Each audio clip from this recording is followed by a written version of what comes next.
you're down. With more, lots more. Folks, welcome back to the show where it's not about last week's blog post. It's not about next week's release. It is about this week's episode. And of course, if you blinked and you missed it, I can't blame you. Another season in the books for the boys. Let's get our guy in here, Mr. Jake MAJKA. MAJKA, I feel like, again, like I said, it was very quick. You may have missed it, but I thought it was a good season of the boys, all said and done. Yeah, I thought it was a good season. I don't know if it was their strongest season. That probably goes to one of the earlier ones, but it was still good. We still enjoyed, I think, the progression along the way here. It did feel overall, looking at it as where we ended up in the finale yesterday, that it was like just kind of a big penultimate season setup to like everything is really into play for season 5 now when we get into it. Like maybe this was always designed to be a 4-season show and then they're kind of stretching it into 5. There is that, but I don't think it hurt this show at all. And I still think there were a lot of really bright spots throughout season 4, good character development. And like I said, we touched on it last week. If this season was building up to that penultimate and then this finale, it was worth it because these last 2 episodes were as strong as any other end of the season for the rest of this series. So I really enjoyed it. And man, that was a crazy ass finale, man. That was insane from start to finish. Yeah, did we see Homelander use his powers at all? I don't think we saw him use his powers at all once, right? Or actually, when he overreacted, we heard him use them. Well, he lasers Newman on TV. Okay, true, yes. That's it, though. Okay, so again, a lot happening, psychologically early, and then the action in the second half of this episode on What's Trainer Watching. So that was what I kind of threw in the caption here, first half, second half, because again, we had rising action at the beginning. You have Newman being revealed as a soup, and then that kind of throws everything. Now, that does feel like kind of spaghetti at the wall because this whole season was about, secretly assassinating her for the president. It was a great little subplot and everything. But at the end of the day, it was very funny when he just kind of lasered her in the face and everyone was aghast about it. That firecracker Vought show has been so problematic since it started out. Truth bomb. Yes. Just complete chaos since episode 1. But Homelander, it was nice. His patience completely ran out. He's been pretty patient this whole season. We could have seen there are any number of moments where, especially at the end of the last season, where we see Homelander start, he takes out the Starlighter and the famous gift that's going to go on forever of him realizing that no one's really upset with him in that moment. And you're like, oh man, is Homelander about to be on this violent, murderous, rampage this next season? And he really one episode didn't contain it at all, but really contained it from anybody that was an innocent in his mind or anything else. That's certainly not the case anymore, but it was him running out of his patience in this episode. And it was in that moment with Newman where he's like, what are we doing here? This is the final game plan, Newman. I'm done with your politicking. I'm in control of this now. And really, he pushed all his chips in where he could. That's for sure. He thought it was in the bag the whole time. Yeah, that was, you get so close to something. I think it was just a frustration, kind of controller slam almost for someone playing video games. But basically he almost had his plan orchestrated, but then it kind of fell apart at the end. He's just like, fuck it. We're going to go with it anyway. This is going to be the plan. Yeah, but we'll kind of reel it back here great tension. We knew this was going to happen all the first half of the episode with the shapeshifter being Starlight. Oh, yeah. Did you notice that Huey was noticing the things along the way? Because I didn't notice that he was noticing things until he basically jumped on it in the bunker. The only time I had a thought of it was when she picked up the keys because he gave a second look what's going on there with those keys. But other than that, the dress thing was just weird in general. It didn't feel like it was Huey, if you don't realize something's amiss right here, because we've never seen Starlight in any kind of gown or anything like that. So I didn't think about that in the moment as much. The keys I did notice. You mentioned it last week. You said Huey's going to have some type of revelation here that's going to key him in on the Annie shapeshifter and do it. And he definitely did. And it's wild that we were talking about what this what their relationship with the CIA and the government was and everything. And then in the finale, the boys are just in the bunker with the president and all the Secret Service, like protecting him. It's like, okay, I guess it was pretty deep with the CIA, what they were working on. Absolutely insane. But yeah, I mean, It was a great piece too of like, how would we know if the shifters, like just, as you mentioned, we've talked about this season and with this show in general, does not lack subtlety. Like, well, what if she's in here? Even Annie, the shapeshifter Annie, asking like, what do we do? Like, what do we do if the shapeshifter's in here? You really think they could be in here? It's like, oh my God, like this is just ridiculous.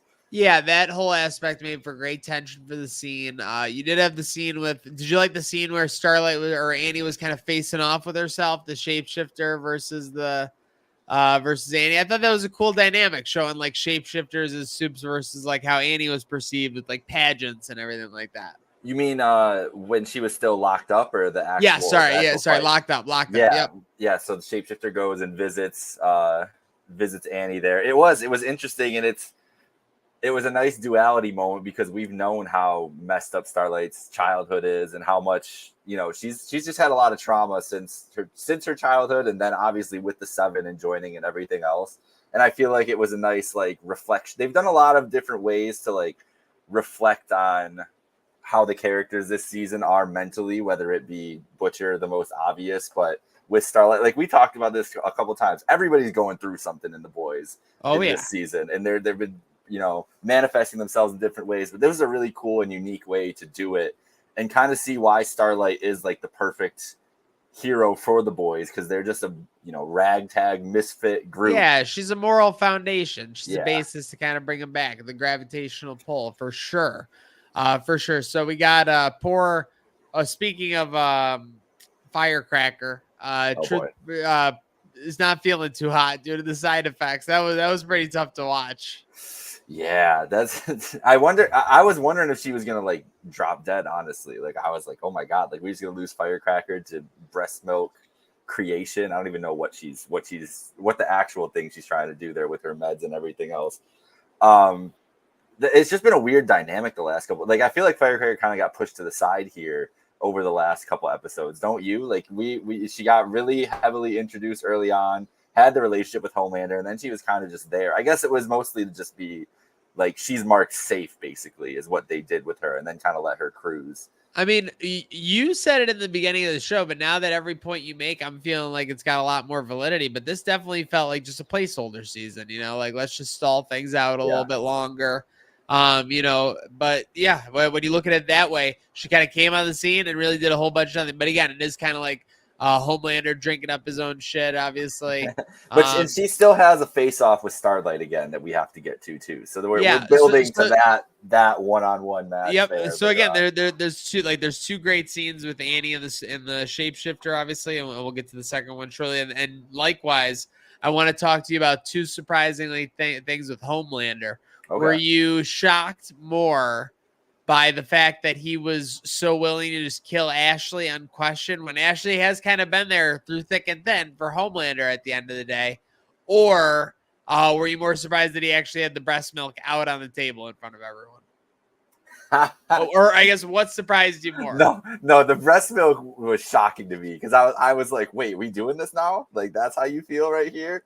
And really, who's checking him in that room? Yeah, he's fun as shit. He doesn't give a fuck anymore. I think that's why it wasn't as surprising with Ashley, because she's the only person that he has respect for her and what she's able to do, but he can't show that to her because she's not a soup, right? Like, he doesn't give a shit about her. Like, she's just a human. She's beneath her and all this other stuff. But I think he knows she gets shit done, has helped them out. So I think he sees her as a threat, honestly, in that room, because who else is it? Like, Deep's not a threat to him. Firecracker's not a threat to him. Noir's not a threat to him. None of those people are touching him. Nobody's a physical threat to him. It's all basically facts, like the logistical threats and things like that, for sure.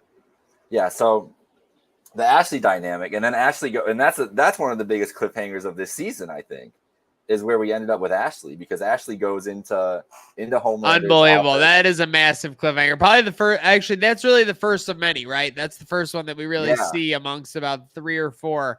The head looks like it's going to be massive. Right? It did look like it was like some Jimmy Neutron Brainiac type stuff about to go on. Megamind coming There in you go. There you Ashley, go. but yeah, I mean, listen, to be honest, what would you do if you were Ashley in that exact situation? I'm not saying you're ripping your hair out or anything like that, but you're outside of the door of the Sevens meeting room, and you hear like, "Yeah, should we get rid of MAJKA?" And Homelander's just like, "Yeah, go do it or whatever." Well, what are you doing? In If her you know exact everything, scenario. if you're in her exact scenario and you have all the resources, you have all the setup that she has.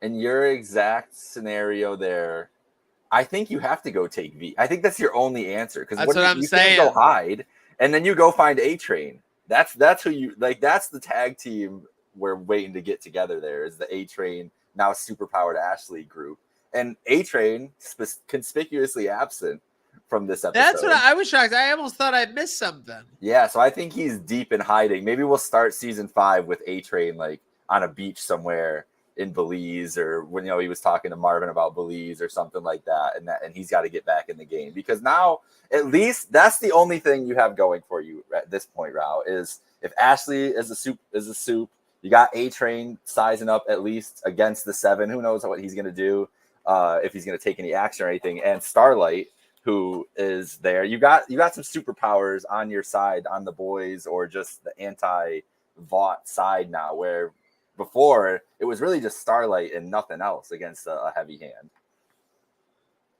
Yeah, it was. So obviously, that all basically takes place in what I would consider the first half of this episode. Yeah. And then the bunker craziness in my opinion, is the second half. So sorry, Ashley taking the V is in the second half, but the bunker craziness from the reveal of Starlight on. I thought the scene where they realized it was her could have been a little bit funnier. Yeah. They were kind of like cheesing it for a second, and then they kind of just washed past it. But I thought they could have done a little bit more with that. The chase scene through the bunker was kind of wonky with the different checkpoints or whatever. What'd you think of the Annie shapeshifter eating that one guy's neck? She was a psycho. Annie shapeshifter is, I didn't like something to prove. Annie shapeshifter playing with a purpose. Yeah, I thought, you talk about an assassin, you think somebody like, oh, I'm just here to get the job done, like whatever it is. Like, no, she was relishing in all this, in torturing Starlight and being there, she was doing like crazy kills and everything like this. Insane. Like she had some flair, she had some aura to her. I can't lie. Yeah, I'm surprised she didn't go further on Kimiko, knowing what she knows about mutants, obviously. But yeah, then Annie and her face off, and Annie kind of gets it against her. What were you going to say? I'm sorry. The only thing, keep going on this. There's one other thing I want to jump back to after this, but keep going on the fight here. No, I was surprised. I was kind of surprised that, Starlight was able to take her down with the relative ease that she did. I thought it was going to cost her more at the end of the day. Yeah. Yeah, just a choke. Just showed that she knew how to fight, actually. Like, it wasn't all her powers. She could do it herself. The Kimiko probably helped out a little bit in that fight, weakened her a little bit. Kimiko is she's such a badass. Like, I trust Kimiko in any fight that she gets put into at this point in this show. So it was great to see. The thing I wanted to go back to, I want to jump away from this quick and go back to another thing. The one thing we forgot to mention was the meeting with Ryan, Mallory, and Butcher. I was just about to get. I consider that second half of the episode. Okay, cool, because it started first half, so we'll get to that anyways. But yeah, Kimiko and Starlight, like their relationship is awesome. So to see them in that fight scene against Shapeshifter and get it done is so cool. It was a really well done fight scene. Love a fight scene and the good hallway action and everything else. But Starlight just getting beat down this whole season, so it was nice to see her get that moment. Starlight definitely needed that win. So obviously we get the president saved, and exactly what we're leading into. We're on the same page, I promise you. We go over to Butcher, who has been basically bedridden the whole episode, even though he has been. He did have a scene with what's the name of the character now that the Negan plays? Kessler. Okay, I didn't want to. Kessler is kind of flirting in and out when he first talks to Mallory. Then he gets to talk with Ryan, plays the game with Ryan. Ryan kind of bonding nicely. It's like, slowly but surely kind of like working his way over, just being a natural kid, everything like that. Why do you think Mallory like pushed the issue so much just because of like the thwarted assassination attempt and everything? I don't know. I thought that was a little out of character for her to play so reckless there. It was, but I think they did it that way to just show the like immediacy of the moment, the chaos of the situation. Yes, exactly. Okay. I'm picking up that then definitely. I think she was just scared, and I think it was because Mallory, as we've known her, she's very well thought out. She's very meticulous with everything she does. She's not somebody to jump to something rash. So to see her do this in this moment was that extra bit of jarring because once that news broke, it was like they're showing riots all over the country and all these different cities and everything else. So there was that's one thing they didn't do well in this finale is they told us about the chaos, but they should have shown us, like, there should have been at least one little 3-minute scene showing like riots and stuff in different cities. Like, give us a shot in Detroit. They could have done the ratifying of the votes funnier too. I know it was kind of funny watching it, but they could have definitely done that funnier too as well, I thought. But yeah, so Mallory forces the issue, and yeah, I mean, as we learned, I forget what his name was. Dev died doing what Dev loved with the stuntman for the. But yeah, Mallory learns the hard way. You can't mess with the neck bone in the throat area was tough. Yeah, right. I couldn't have been the only one. That was tough. Yeah, that was gnarly. And I never thought Ryan would pull that off, man. I was so sad in that moment, but he really tossed that girl. But was it like I want to kill you? I think it was still more I want to get out of my way. He still doesn't know his own power. Yeah. I mean, his 2 kills this season were when he tossed somebody and didn't think he was tossing them as hard as he was and did it. But he was okay with it. That's what makes the most consequential part of that scene, with all respect to Mallory's death. I mean, she was eventually going to die in the series or become a non-import or whatever. But that's what surprises me so much, that Butcher deals with it so consequentially. Like, that was like, that kind of broke him in that moment. Yeah. It's the relationship that he had with Mallory, whether he wanted to admit it or not, meant a lot more to him. But also, he's just got, imagine you just have that voice in your head over and over again telling you, like, you can't trust this kid. You gotta, we gotta go all out and everything. And I think he just didn't have anything left to fight it anymore. That's what it is as much as anything. Like, he's weak-minded. He gave it a Kessler poo. Yeah. Feeling weak in general, like he's dying literally in front of us. And yeah, he said, all right, take over, buddy boy. This is your show now. And he takes over. So at the same time, Newman, is looking for any way out. She doesn't want to be Homelander's puppet. Homelander just absolutely destroys his penthouse suite and then just doesn't repair it at all the entire episode. that was a way of showing us the chaos for sure. Yeah. But Newman, were you surprised they were able to kind of team up with Newman so quickly? But I guess it was desperate times for the boys at that juncture.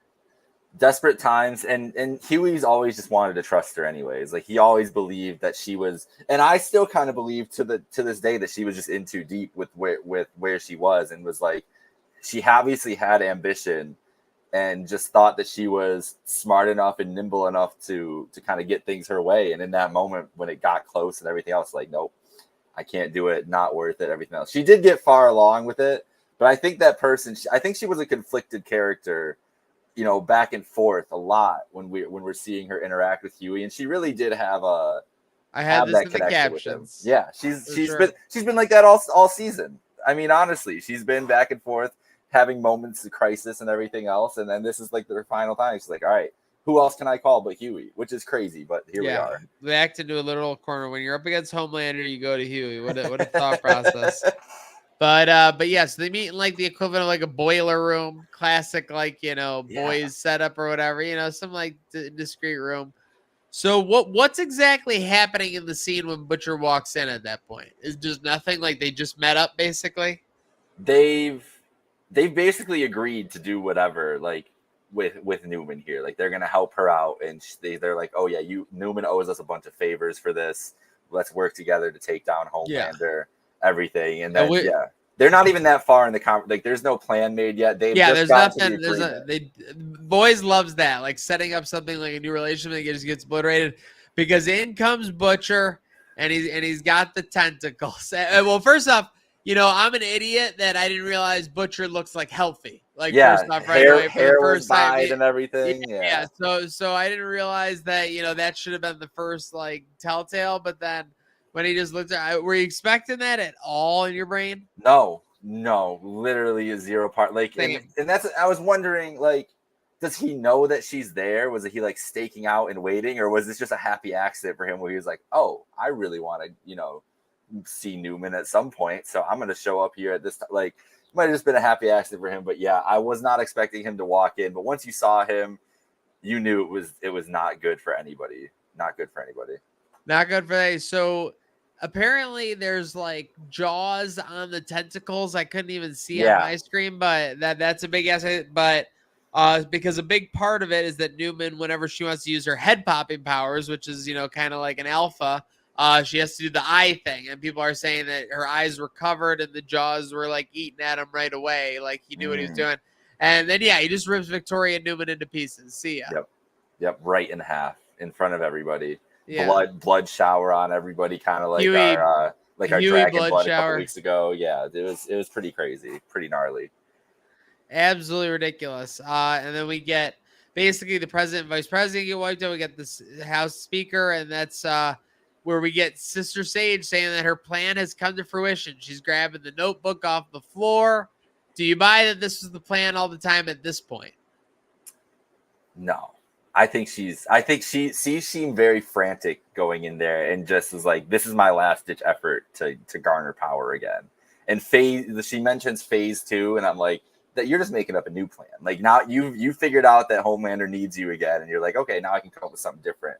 Like, there's no way that was her day one A1 plan. She does say there's twists and turns and everything else, and I'm sure there are pieces of it that worked out.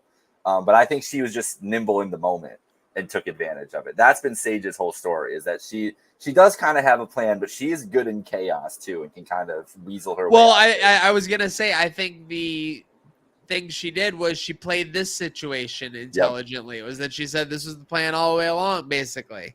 I don't think it was necessarily, but I think she was smart enough to navigate the situation. She didn't challenge Homelander when she got removed. Like, that was smart. She made the smart decisions when she could, and then basically got her to the end. So, I think is this Vought CEO Sister Sage going forward? You think? Oh, wow, that's a good. Yeah, I think so. Homelander is going to be too busy with his duties of administrator of soups or whatever. But no, I would think that Sister Sage has him convinced that she's the decision maker, and this is a great placeholder for her. For sure.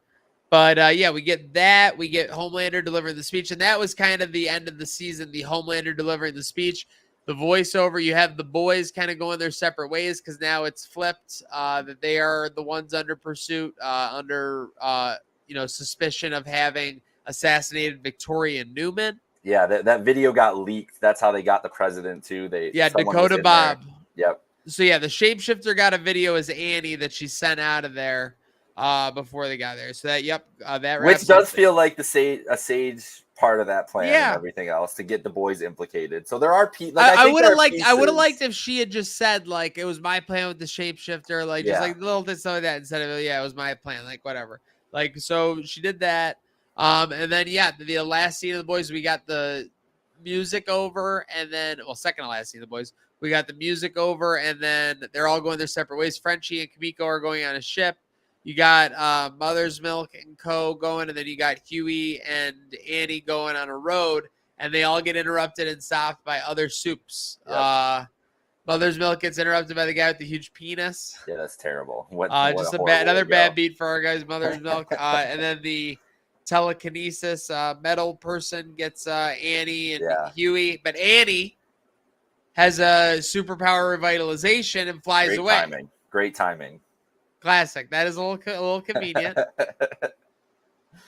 But the big revelation is we get. So Frenchie got, first off, we kind of, I glossed over and I missed that Frenchie and Kimiko fell back in love. Again, this is kind of, you know what, I'm officially equating that Frenchie and Kimiko storyline this season, and I'm not saying The Boys is a bad show, but it is the equivalent of when Game of Thrones did like the season-long storyline of like is Sansa gonna kill Arya because she's like Yeah. mad at her? Like, and you knew the whole time, like Sansa and Arya are not gonna kill each other. Like the whole thing, looking back on it now, feels so random with all the storylines, everything. I get they're two broken pieces, so I get why they, why they needed to have that development and everything. But doesn't that feel a little manufactured to you looking back at it now? Yeah, and especially like with the Colin portion of it and everything, like he shows up. Crazy. He's basically just a vehicle for us to show us Frenchie is guilty, like feeling guilty. Random. Yeah, and then he's gone. Like they have Gone. the revelation, and we don't see him again. So yeah, a little weird. Gone. Revelation meter off the charts, but.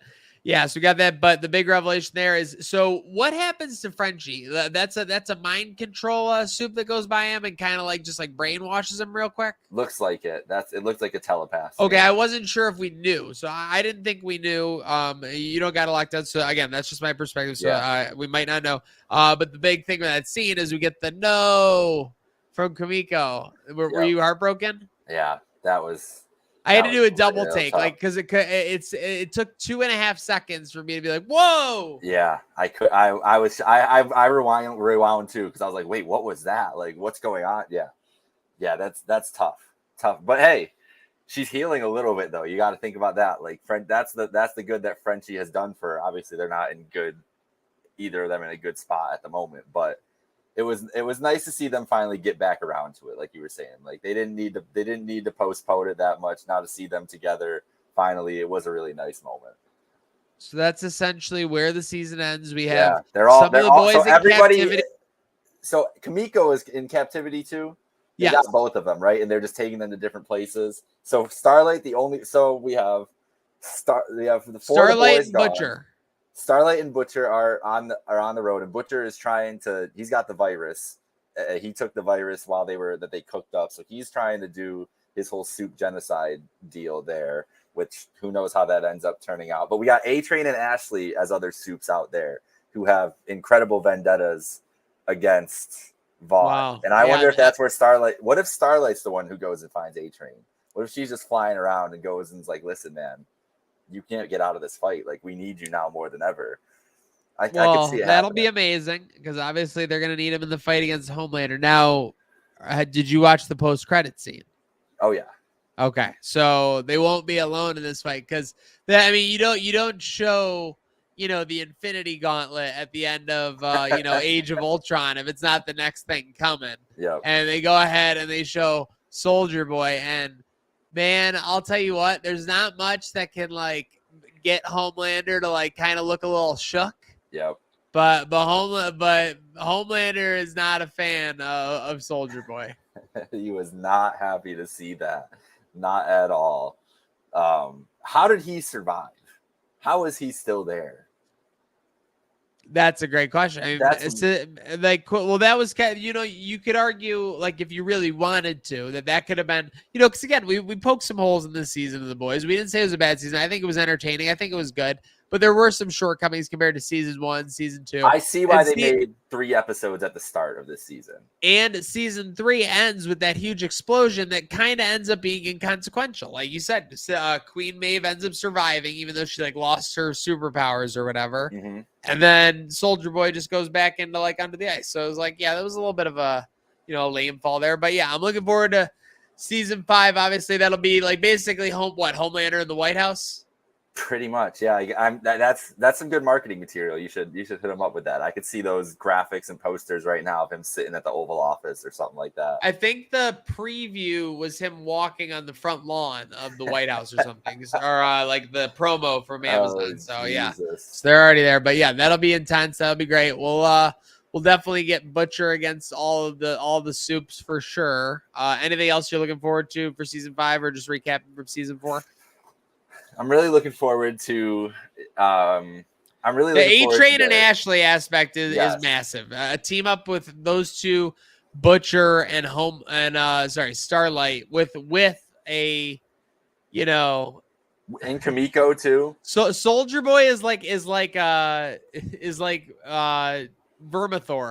out there. He's like a free agent dragon out there. They could have that's. Maniac, we just figured this out. They have 7 right there. Like that's the whole completion of that group is the real 7 of heroes who are gonna like save this world. And we've been talking about Vought has never had 7 people. Like they've never had 7 in the 7 this whole time. Did we just realize how they're gonna do it? That's the new 7. That's gonna be the new 7 I guarantee the end of that show is who we got. So Starlight, A-Train, Ashley, Kamiko, Butcher, Soldier Boy, and who are we missing here? There's one more. Huey is the CEO. There you go. Yeah, Huey CEO or Marvin's Unbelievable. CEO. Unbelievable. That's your 7. There you go. 2 years apparently. We Or wait Ryan. the final It could season. be Ryan. Not too. Ryan. Yeah, don't forget about Ryan. Now Ryan's the lingering one that Sister Sage said that Homelander couldn't beat. Right? That has to be. He's the X factor. Well, I don't know. Did Sage know about Soldier Boy? Like, how much did Sage know? True. Has her whole plan to be to get Soldier Boy out, and this is how she gets to it. Like that's the thing with her vagueness at the end is we still don't know what her intentions are with this. True. Like, is she putting Homelander in the White House because he's going to crumble under this pressure, and that's the only way you can get him down is to like expose him in front of a worldwide audience when he actually has like more power than he's ever had and is going crazier than ever at the same time. Like she knows that he's a ticking time bomb right now for when he goes off on something psychotic. And B, she knows that this virus is getting developed and knows that there's people working on it basically for her if she wanted to have that option to take him out. So I don't know. Sage is I guess we're going back to your original question. Sage is the most interesting thing because we still don't know what her intentions really are. Yeah, Sage and Soldier Boy, definitely the 2 biggest wild cards out there. Quickly followed by Ashley and A-Train for sure. Yeah. But hey, you're following it for all the wild cards here on What's Trainwreck Watching. We got Wolverine and Deadpool next weekend. Yes. Okay, so a lot to look forward to still. We got House of the Dragon for at least 3 more episodes. So we'll see what's going on in that fire-breathing dragon world. But thank you for following along with this heat. MAJKA, myself here on What's Trainwreck Watching, brought to you by Batavia Downs. Make sure to go have a good